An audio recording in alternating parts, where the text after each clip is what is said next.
বিসমিল্লাহির রহমানির রহিম। আসসালামু আলাইকুম। আশা করি আপনারা সবাই ভালো আছেন। আজকে আমি আপনাদের দেখাবো ঘরে থাকা উপকরণ দিয়ে খুব সহজে খাসির মাংসের বিরিয়ানি রান্না করে। আশা করি রেসিপিটি ভালো লাগবে।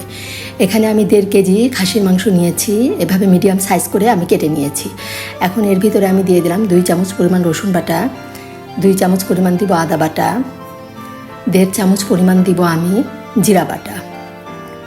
জিরা বাটাটা দিয়ে আমি এর ভিতরে গুঁড়া মশলা 2 চামচ লাল মরিচের গুঁড়া, 1 চামচ লবণ, 1 চামচ ধনিয়ার গুঁড়া আর 1/2 চামচ পরিমাণ দিলাম হলুদ। আর এখানে 1 কাপের একটু কম পরিমাণ টক দই আমি দিয়ে দিলাম। আর দিব 10টা কাজু বাদাম আমি ব্লেন্ড করে রেখেছিলাম, সেই বাদামটা দিলাম। আপনাদের কাছে যে বাদাম থাকবে সেই বাদামটা দিলেই হবে। এখন ভালো করে সব মাখিয়ে নিব। আর বাদামটা দিলে বিরিয়ানির টেস্টটা খুব সুন্দর হয়, এই জন্য অবশ্যই আপনারা চেষ্টা করবেন বাদাম দিতে। এখন এটা আমি 1 ঘন্টার জন্য ম্যারিনেট করে রেখে দিলাম।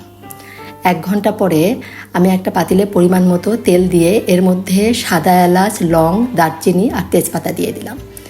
দিয়ে একটু হালকা ভেজে নিয়ে এর মধ্যে আমি পেঁয়াজ কুচি দিয়ে দিব। প্রায় 1 কাপ পরিমাণ পেঁয়াজ কুচি আমি এখানে দিয়ে দিলাম।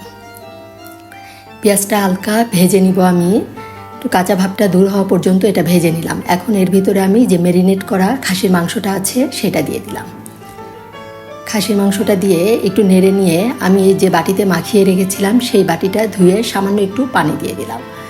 দিয়ে এখন ঢাকনা দিয়ে ঢেকে প্রায় 20 মিনিটের মতো আমি এটা রান্না করে নিলাম।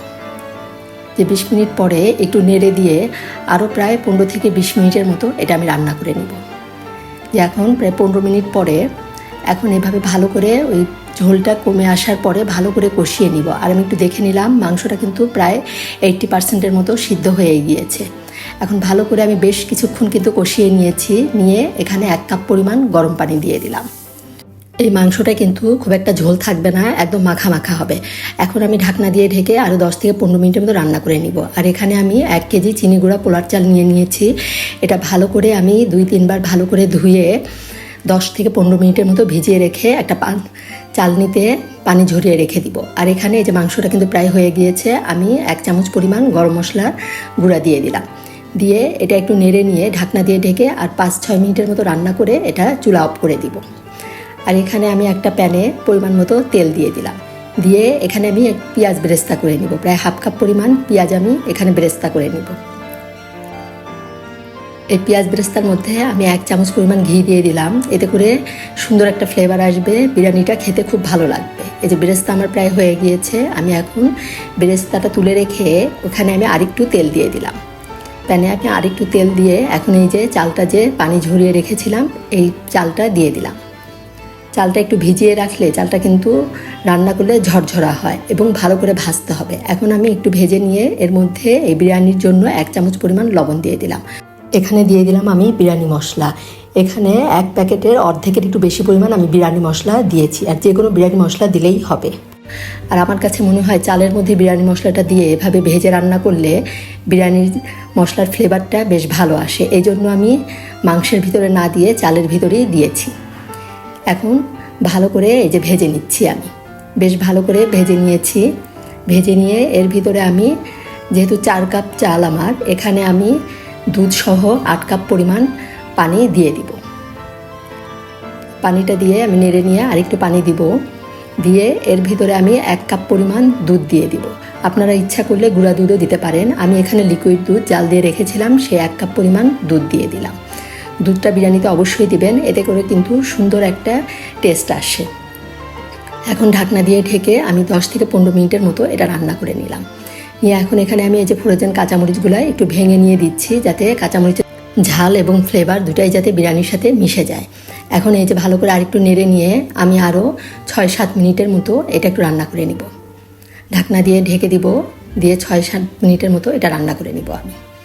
এই যে 6 মিনিট পরে এখন আমি এর ভিতরে এই যে মাংসগুলো আমি একটা বাটিতে তুলে রেখেছি এটা দিয়ে দিলাম। দিয়ে এখন ভালো করে মিশিয়ে নিব। বেশ ভালো করে মিশিয়ে নিতে হবে যাতে সব একসাথে ভালোভাবে মিশে যায়। এভাবে ভালো করে মিশাতে হবে। ভালো করে মিশিয়ে নিয়ে আমি এখানে দিয়ে দিলাম 1 চামচ পরিমাণ চিনি। চিনিটা আপনারা অবশ্যই বিরিয়ানিতে দিবেন, এতে করে সুন্দর একটা টেস্ট আসে। যে ভালো করে মিশিয়ে নিয়ে এখন আমি এক এক করে বিরিয়ানির জন্য বাকি জিনিসগুলো দিয়ে দিব। এখানে আমি 8টা আলু বোখারা দিলাম। আর দিব পেঁয়াজ বেরেস্তা যে করে রেখেছিলাম, সেই পেঁয়াজ বেরেস্তা এখানে আমি দিয়ে দিলাম। আর দিলাম 1 টেবিল চামচ পরিমাণ ঘি। ঘিটা দিয়ে আমি এখন এর ভিতরে দিয়ে দিব কেওড়া জল। কেওড়া জলটা সামান্য দিব, খুব বেশি দিলে আবার কড়া গন্ধ আসে, এই জন্য আমি খুব সামান্য 1 চামচ পরিমাণ কেওড়া জল দিলাম। দিয়ে এখন ঢাকনা দিয়ে ঢেকে এটা প্রায় 10 মিনিটের মতো আমি দমে রাখবো। 10 মিনিট পরে এখন আমি সব কিছু একটু মিশিয়ে নিব। এই বিরিয়ানির রেসিপিটি যদি আপনাদের ভালো লাগে অবশ্যই কিন্তু আপনারা আমাকে একটা লাইক দিবেন, কমেন্ট করবেন। আর যারা এখনও সাবস্ক্রাইব করেননি অবশ্যই সাবস্ক্রাইব করে আমার পাশে থাকবেন। খাসির মাংসের বিরিয়ানি রান্না কিন্তু আমার হয়ে গিয়েছে, আমি এখন একটা প্লেটে তুলে নিব।